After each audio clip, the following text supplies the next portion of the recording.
All right, in the video today, right now that you're watching, it's going to be about Salesforce Health Check, which you're looking at right here on my screen, right? So what is Health Check? Why do I care about it? Why is it nice to know about? Those are kind of like probably the basic questions that you have around this. And that's kind of what I want to go over. It's just to kind of bring some attention to it, utilize it so you know what it's all about, and maybe some other stuff that you don't know about it that you could be utilizing. So Salesforce Health Check in general is just kind of exactly what it sounds like, right? Which is it's a health check. It's a health check of your org, letting you know where your security settings are at and how at risk you are. And then it calculates this score. So this is my test environment, obviously. And I have a 74% right now. It's marked as good.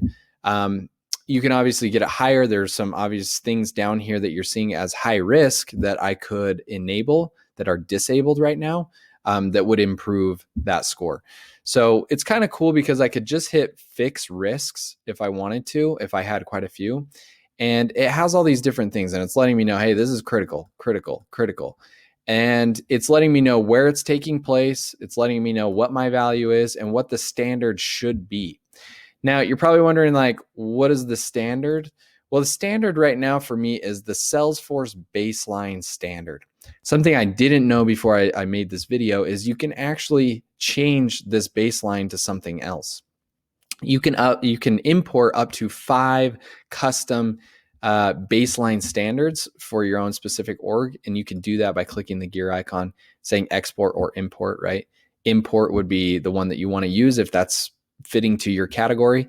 An example of like a way you might want to do that would be, if you have like I work for a health company right now. So there's probably different standards across the board that we got to be a little more sensitive to, or maybe you're in finance. There's probably some different laws and regulations that you want to be a little more sensitive to, that you need to worry about for your specific org. So if that's the case, you can create your own standards with it, import it in here, and then you can have your calculation based upon your own standard and not just this defaulted Salesforce baseline standard. So I think that was a good call out.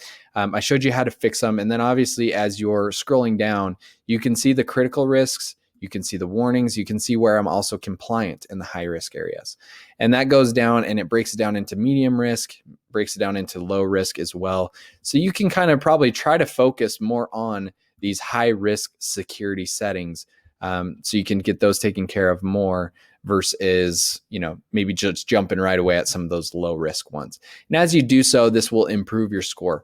But the whole idea behind this is just to make sure that we're staying as safe as we can, as secure as we can inside of our org. So this is a really good go-to if you're an admin looking over your guys' org.